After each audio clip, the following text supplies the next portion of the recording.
Mommy, I don't know what is happening to me. I am still very hungry, Tolani said, pressing her stomach and groaning loudly. Her mother turned sharply, her wrapper tied firmly around her waist, her eyes filled with both anger and pity. Have you seen what you have done to yourself? I told you. How many times have I warned you? Stop washing plates at night. Every day instead of washing the plates early in the evening, you will be lying down lazily or going up and down or pressing that your phone in your hand, scrolling through TikTok and Facebook. Now look at you. Tolani moaned again, her hands trembling. She had just finished her 5th plate of food that night, rice and stew, big portions, one after another, but her hunger refused to stop. Her stomach rumbled as if it was empty. Her lips were dry and her eyes looked restless.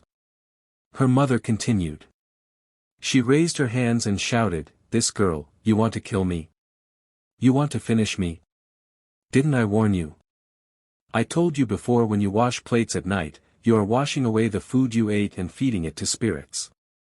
They will not only take your food, they will take your strength, your peace, and everything." At this moment, Tolani exploded. "I'm frustrated." She rolled her eyes and hissed. "Mommy, please let me hear word. All these superstitious beliefs again. I am just hungry like a normal person. There's nothing more to it. I will go and fetch food. You are only repeating these and bull stories because I do TikTok. There is nothing wrong with washing plates at night." Her mother shook her head slowly, her lips pressed together in pity. "I just wish and pray your stubbornness and lazy attitude doesn't put you in trouble. If you don't hear with your ears one day, you'll hear with your body. Your body will tell you. You better change now before it's too late," she whispered. But Tolani didn't care to listen. She stood up, dragging her feet into the kitchen. The urge to eat more was stronger than the shame in her mother's voice. By the time she opened the plate rack, she froze. There was no clean plate to use anymore. The family had eaten, and she had also been eating for 5 times non-stop that night. And now she needed to wash one plate to use again. The clock on the wall ticked loudly. It was already past 10 o'clock p.m. Her mother's warning came in her head, but she took a deep breath and told herself, "Nothing will happen. Is it not what I do every day? Plate is plate and washing is washing." She dipped the dirty plate and sponge into the foamy water and began to scrub. Bubbles rose and clung to her hands. But that was the night it happened. At that very moment, out of the corner of her eyes, she noticed something near the dark corner of the kitchen. She turned quickly and her eyes caught something she never expected she'd see. Her heartbeat jumped. The plate slipped from her hand, falling to the ground with a sharp clatter. And Tolani screamed, a scream that tore through her soul. But it was already too late. And that night, she learned a lesson she never expected.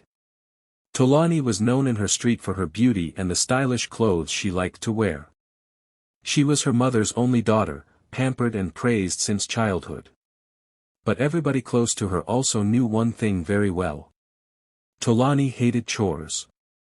Every evening, the same thing happened. Her mother would shout from the kitchen, "Tolani, come and wash these plates." Her grandmother, an old woman with wrinkled face and shaky legs, would add her own warning. "My daughter, stop this, your bad habit. You don't do chores early. You will wait until midnight before you wash plates. Don't you know spirits eat from the foam? Don't you know you are feeding them?" But Tolani never took them seriously. Instead of getting up, she lay on her bed scrolling through TikTok videos, laughing at silly reels on Facebook with earbuds stuffed in her ears. "I will," she always answered. "I will wash it later. I'm busy now." Her friends who visited sometimes teased her. "Tolani, you don't like house chores. Oh, every time we come here, your mother is shouting at you." She would raise her head proudly and laugh. "Please free me. Leave that thing. It's not by washing plates early. Plates are not running away.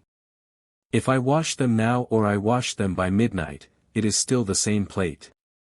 So, what's the difference? Her mother grew tired of repeating herself. Every evening was the same fight. Dirty plates piled up in the kitchen after dinner, but Tolani never washed them until the night was deep. Only when sleep was already holding everyone else would she drag herself up to clean them, grumbling and muttering. To her, it was normal.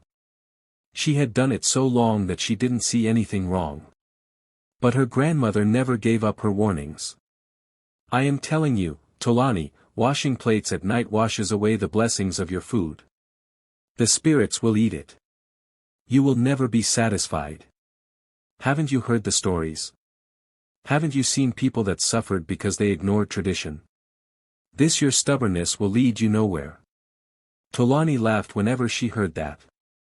Mama, please. Spirits don't eat soap water. You people should rest. You have watched too much Nollywood. That is the problem. To her, the warnings were old women's tales. She believed nothing could happen. Instead, her laziness and stubbornness only grew. The next evening came with the same chorus. From the kitchen, the clatter of pots and the smell of cooked food floated into the sitting room. Tolani lay on the small sofa with her phone in her hand, laughing at a short video. Her mother wiped her hands on a towel and called out, "Tolani, come and wash these plates now, please. Don't keep them till late again." Before Tolani could answer, her grandmother's slow footsteps sounded in the corridor. The old woman leaned on the doorpost and cleared her throat. "Tolani," she said in that calm voice that always carried weight. "When will you ever listen? Washing at night washes away your food and feeds spirits. It takes your satisfaction. It takes your strength. It takes your peace. How many times do you want this simple caution to be repeated before you adjust?" Tolani lowered the volume on her phone and smiled in a teasing way. "Mama spirits. Who eats soap water and scraps? Even dogs don't like that thing." The old woman sighed and shook her head. "You think it is a joke? We saw these things before you were born. Some warnings are not story. They are protection." "Mama, I hear," Tolani replied, her eyes already back on her phone. "I will wash them later." "Later when?" her mother asked. "Tired already? It is already past 8. By 9 o'clock you will say you are tired. By 10 o'clock you will start dragging your feet. Midnight you will now carry sponge like thief." "Mommy, I will do it," Tolani said, stretching her legs and smiling. "Let me just finish something." 9 o'clock came. The plates were still there. At 10, her mother came again. Her voice was soft this time. "Tolani, please, I beg you. Don't make me start again." "Okay, I'm coming," she replied. But her eyes did not leave the screen. By 10:30, her grandmother returned to the doorway, a wrapper tied around her shoulders. "A child that refuses advice is the owner of her tears," the old woman said. "Don't press trouble with your own hand, Mama. Please." Tolani stood finally, dragging her slippers along the floor. "Let me pee first." She disappeared to the bathroom, came back, drank water slowly, checked a notification, laughed at a new reel, then strolled into the kitchen as if she had all the time in the world. That night, she finished washing at almost 11 o'clock. The next night, it was 8:30 again. Another evening, a friend came by and they chatted till late. She washed at 9:40. Sometimes, she even left a few plates to soak and woke to finish them before bed. Each time the grandmother repeated the same line. Washing at night washes away your food and feeds spirits. Each time Tolani answered with the same mockery. Spirits don't drink soap water, Mama. And so the small habit hardened.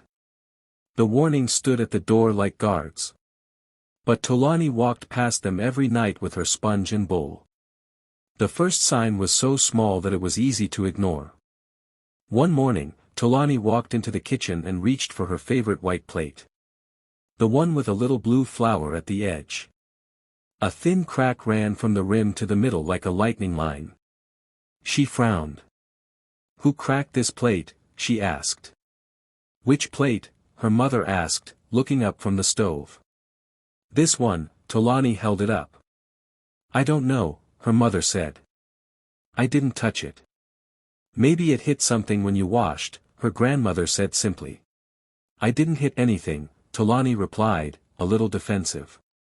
She dropped the plate into the rack and picked another. The next morning, a small saucer was missing. Not in the rack, not on the counter, not in the sink. "Where is that small saucer we use for pepper?" her mother asked, searching the cupboards. Tolani shrugged. "Maybe you kept it somewhere." "I didn't," her mother said, confused. And just like that, they still let it go. Things misplaced themselves sometimes in a busy kitchen. That is normal. They did not speak of it again. 2 days later, Tolani finished washing at 10 and left the plates in the rack to drip. In the morning, she came in to find a wet handprint on the largest tray. The shape was clear. Palm, long fingers, watermarks drying in a faint map, but wider and longer than any hand in the house. She looked around slowly. An odd chill crawled up her spine.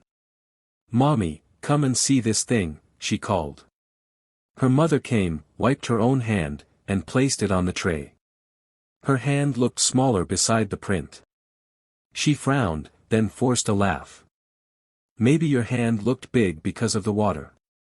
"It's not mine," Tolani said, her eyes still on the tray. "It has dried now," the grandmother said when she saw it. "Next time, clean them dry before you sleep." That night, close to midnight, Tolani lay on her bed watching a video. The laughter from her phone filled the room. Then she heard a faint cling from the kitchen, like a spoon falling into a plate. She paused the video and listened. Silence. Then again, cling. She frowned. "Maybe rat," she whispered, forcing a laugh and turning back to her phone. But then something else came, a low, wet sound. Like someone dipping hands into a bowl of water. She sat up slowly. The sound continued. Splash. Swish. Splash. Her breath quickened. "Mommy," she called softly. No answer. "Mama." Still silence. Her heart began to race. She stood, tiptoed toward the kitchen door, and peeped through the curtain. The light bulb in the kitchen was dim, flickering slightly. But she could see the sink clearly. The bowl she had used earlier still sat there, filled with soapy water that shimmered faintly in the weak light. And right above it, she saw it. A dark hand, long, thin, with fingers that bent backward like twigs, dipped into the soapy water. Slowly. Carefully. Washing something invisible. Tolani's throat tightened. She couldn't scream. The hand moved again, scooping the foam, rubbing it on something unseen. Then it stopped, as if sensing she was watching. Slowly, it turned toward her. Tolani stumbled backward, her hand covering her mouth. She ran to her room, slammed the door, and hid under her blanket, trembling. Her teeth chattered, her heart thumped so loudly she thought it would wake the house. She didn't sleep that night. By morning, she had convinced herself it was imagination. "Maybe I was half asleep," she muttered. But when she entered the kitchen, the bowl was empty. The sponge was missing. Only soap streaks lined the sink. "Mommy," she called shakily, "did you wake up to wash anything?" Her mother frowned. "Wash what?" "We all slept." Her grandmother turned slowly from her seat. "Did you wash plates at night again?" Tolani swallowed hard and said nothing. The old woman's eyes grew moist. "I warned you," she said in a trembling voice. "Once they taste from your foam, they will not stop until they take from your soul." Tolani brushed it off again, but her hunger became worse. Each day she ate more, yet her stomach growled as though empty. Her skin grew pale, her eyes hollow. Her mother took her to the clinic, the doctor found nothing. "She's healthy," he said. "Maybe stress." But at night, when the house went silent, the clinking returned. Plates rattled softly. Bowls shifted. And every morning, she woke weaker. One evening, Pachiti came to visit, an elderly man respected in the community for his wisdom and prayers. Tolani's grandmother had called him secretly. He entered the house slowly, leaning on his walking stick, eyes sharp and calm. "Where is the child?" he asked. Tolani sat on the couch, her face thin and drawn. He looked at her for a long time before he spoke. "You washed plates at night." Tolani's eyes widened. "How did you know?" He nodded slowly. "The spirits that eat the foam of the living have marked you. They feed through what you washed. Each time you eat, they eat more. Each time you wash, you serve them." Her mother gasped. "Pachiti, what can we do?" He looked at Tolani. "Do you still have the bowl you used that night?" She pointed weakly toward the kitchen. The old man rose and entered.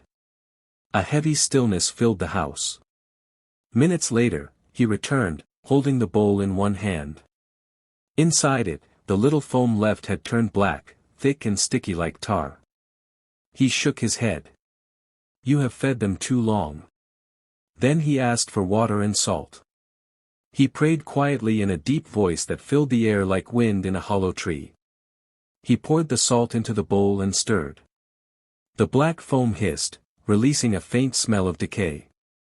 Tolani screamed, clutching her stomach. "It's burning me," she cried.